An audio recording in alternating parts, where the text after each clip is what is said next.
Good evening and welcome to another installment of the New York Minute Sports Show. The Yankees win a close one in Cleveland. It's New York Minute Sports. It's New York Sports for New York Nuts. Don't forget to like. Don't forget to subscribe. Let's go!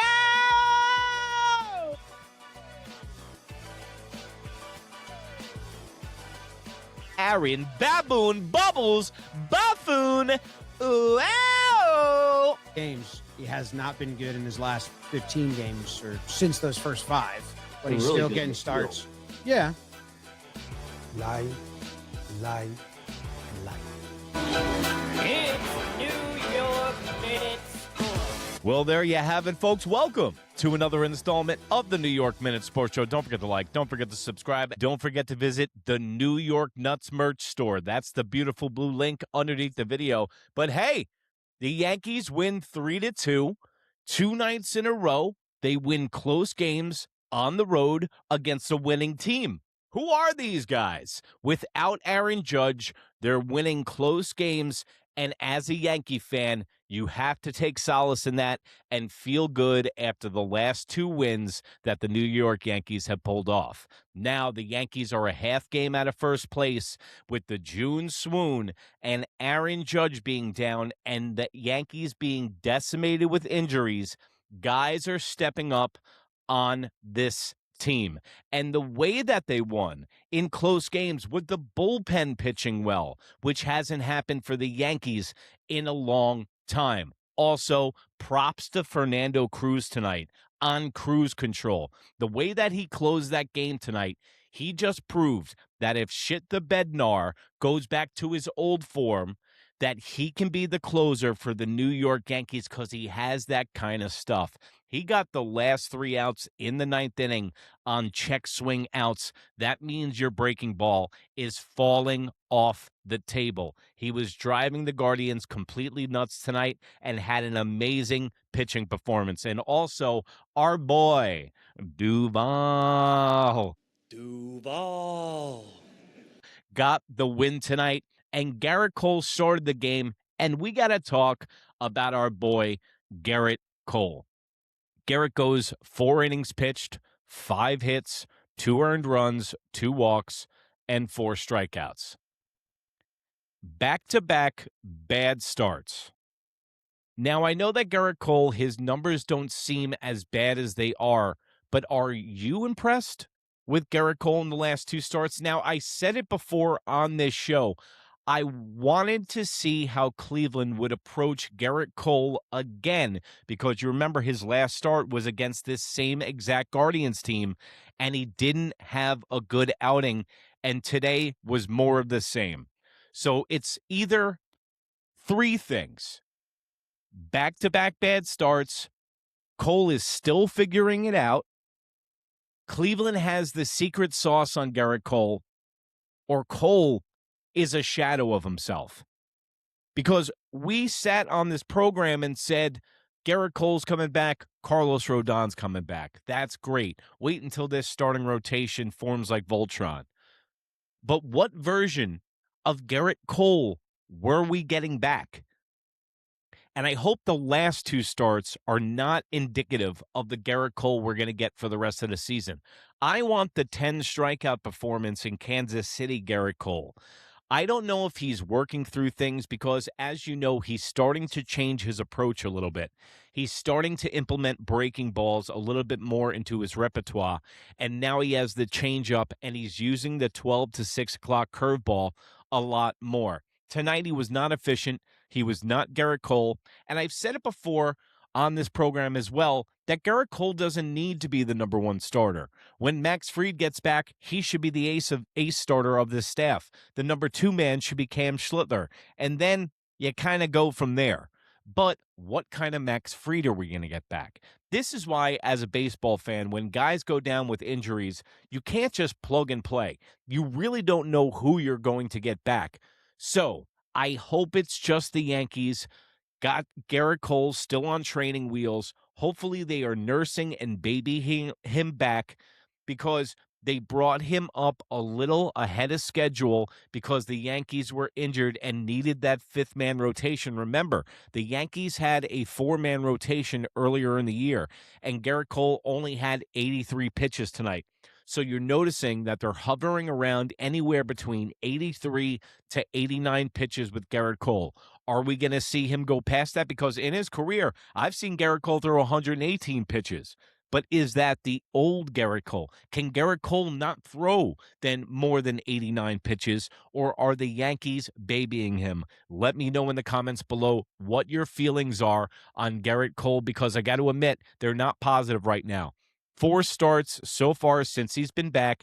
He's 1-1. He's got a great 2.5 ERA, 22 innings pitched, 17 hits. That's the problem. Because in 22 innings pitched, he's got 18 strikeouts, 6 earned runs. It's not bad, but it's not Gerrit Cole. And that's exactly what the New York Yankees need now. With Aaron Judge being out and the production from the bottom half of the lineup being none this year, they are going to need pitching in doses, and you have to take advantage of when your bullpen is going well, and that's exactly what the New York Yankees did in these last 2 games. It's the worst when your bullpen is pitching scoreless innings and you wind up losing the game. Now, the bullpen has been picking up the starting pitching because now for the past 2 weeks, Weathers, Cam Schlittler, now Gerrit Cole's 2 starts. They haven't give you any length. Pause, Diddy. That has reverberations throughout the bullpen. The bullpen's working well now, but last night they used 8 pitchers. Tonight they used 6 pitchers. If the starting rotation doesn't start giving the Yankees more length, it's going to start affecting the bullpen, and you could have a problem probably in the 3rd week of June, and we don't want that. Speaking about problems, Anthony Volpe, okay? Listen, I cut him a break. When he came back in the Mets series, he was drawing walks, he was getting hits, he was getting game-winning hits. It looked like Anthony Volpe might have had a breath of fresh air in his career. Now, he's back to the same old shit. Getting eaten alive. David Cohn's own words, by the way, on the broadcast, gets eaten alive by a ground ball. Ever since Anthony Volpe won the Gold Glove, his defense has been diggity dog shit. But what I wanted to share with you today is the fact that Aaron Boone went on John Boy and had an interview with his weekly spot. Now, the guys at John Boy, they're just like me. They're just like you at home. They love Caballero. They love them some Caballero because you know why? Because Caballero is the spark plug on this team. He's a baseball player. And what I mean by that, he's just like Cody Bellinger. The guy can play any spot on the field other than pitcher and catcher, and the guy hits. Whenever he gets in the game, he impacts it, whether with his glove, his arm, his bat, or stealing bags. Caballero needs to be in this lineup every single day, period, stop. You're playing Paul Goldschmidt right now, who had another great night, like a rented mule, and that's good. That well's going to dry out. I'm telling you right now, they need to give him more time off and play Caballero more and figure it out on the diamond. But I thought it was very interesting what Aaron Boone had to say on John Boy, because let's go in the Wayback Machine. Let's go back about a month and a half. What did Aaron Baboon Bubbles Buffoon ow? They're just monkeying around at the zoo. Aaron Baboon and Aaron Judge starring Zoos on First. What did he have to say about the Caballero situation? Well, you know, Caballero's our starting shortstop, and he's our starting shortstop, and Volpe is not going to take his spot. Great, and we all believed it, right? We all believed it. Nope. Not this guy and not the New York Nut fans here, because they're smarter than that. That's why I call them the empty calorie, the gaslighting New York Yankees. They piss on our leg and tell us it's raining outside and that Anthony Volpe is a good baseball player. But look at this video, and you got to scratch your head after listening to Aaron Boone's words. Caballero at shortstop today. Volpe's at short today. So is Cabby in right, or is he not? Cabby's not in the starting lineup today. Can you put him in there for me? We like Cabby. But versus a right-handed hitter, Caballero has been kind of won the job and now he's lost the job, so to speak. So what happens there? Like, he goes on the IL. You say he's going to be the shortstop coming back.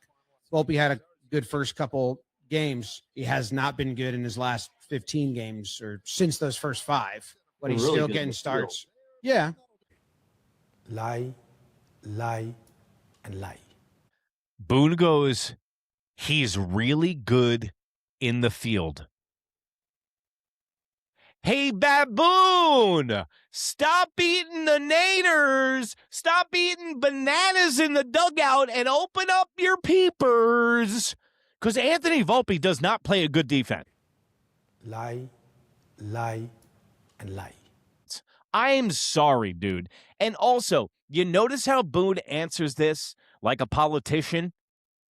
He goes, so Caballero lost the starting shortstop position. He goes, no, he plays a lot. That's not a no. That means that he is dodging the question and he's dodging answering it to John Boy. And they got him pinned here. I have to admit, not my favorite show in the world, but these guys do a good job when they have Boone in there, because what a lot of people do is when they have weekly spots with a manager, they don't want to blow it. They don't want to piss him off, because then the guy's like, I'm not doing it anymore. Also, Boone does get monetarily compensated to do these interviews, so it's not a hostage situation. But Aaron Boone is talking around things once again. This is why he's the manager. The New York Yankees got Aaron Baboon Bubbles Buffoon because he's a politician. He's a nice little puppet that Brian Cashman can tell what to do. He still doesn't set the lineups. I'm sorry. And this is a perfect example of it. If you're a manager and you have Caballero or Volpe to play, who are you playing? On what fucking planet are you playing Anthony Volpe? I don't care if it's against a lefty, a righty, or if it's against Bigfoot. You play Caballero over Volpe 10 out of 10 times and twice on Sunday. He's played well defensively, but offensively. Yeah, in a handful of those games, he's squared some things up too and not been rewarded. Not that many. I mean, if you look at quality at bats or barrels or expected, his numbers are all still significantly down. That's part of it. Is it back to like endless run for Volpe, or? No, I got a lot of really good options, and Caballero's played very regularly since Volpe's come up. So Caballero at short. Lie, lie, and lie. There you go. Didn't answer a single thing. And does this mean the endless summer of Volpe? Absolutely it does. Guys, I told you on this show, it was all about contract manipulation with Anthony Volpe to extend his contract to 2028 by holding him down in AAA for 22 days. It's happened. The contract is extended. I also told you on this show that he's the future second baseman of this team. You see how he throws from shortstop. His natural position is second base, like it or not. Unless he gets traded and some deaf, dumb, blind man takes him, Anthony Volpe is going to be a Yankee for the foreseeable future. Get used to it. He's making the right amount of money. I think he's making $11 million until 2028. They played him with a torn labrum. They treated him like a rented mule, and then they just held him hostage and extended his contract to 28. So I think that the New York Yankees and Brian Trashman's ego is not his amigo when it comes to Anthony Volpe, because guess what? I just don't think he's any good. I was talking to my friend today, and I go, I think maybe Anthony Volpe could play well for the Diamondbacks, because then he doesn't need to be the hometown kid. He doesn't need to be the kid that grew up a Yankee fan. And my friend Tommy K, the Greek freak, goes, you know who he reminds me of? Tommy Cutlets from the New York Giants. And I was like, you know what? That's exactly right. That's so on the money. Anthony Volpe is Tommy Chicken Cutlets from the New York Giants, DeVito. A really good story. Kid still lives with his mom, all that bullshit. Loves chicken parm heroes. We even had the veal parmesan bullshit with Anthony Volpe earlier in the year. After he had a meatball parm, he actually got 4 hits, so everyone went ape shit. I don't think it's going to work out, but we are stuck with this guy, and get used to it. But the one thing I can get used to is the way that Jazz Chisholm's been playing. Yep, he's got Aaron Judge's bat, he's got Big G's pants, and he's got the Scarecrow's brain. It's Jazz Chisholm, Mr. Late Night, baby, ever since he went on Jimmy Fallon. Ever since the Guardians announcer opened up that stupid Midwest mayo-eating mouth of his against our boy Jazz Chisholm, he's been giving power like Mike Francesa. Feel the power. Jazz's power numbers have been coming up ever since Aaron Judge has been out. This is exactly what he needs to do to help the Yankees win ball games right now. You're starting to see the power pick up. Just like I was saying before, we haven't seen the power, and what goes up must come down. It's timing in baseball. If Jazz hasn't had any home runs this year, he's eventually going to start hitting home runs, and this is the perfect time of year to hit home runs. When Big G is hurt, when Aaron Judge is hurt, and now Spencer Jones with the bomb tonight in center field that still hasn't landed. That guy's power is unbelievable. You know what? He might strike out a ton, but he's hitting 278. He had another 2 hits tonight. Do you remember his first start of the season, last series, 3 hits, and then they had the rain out the next night.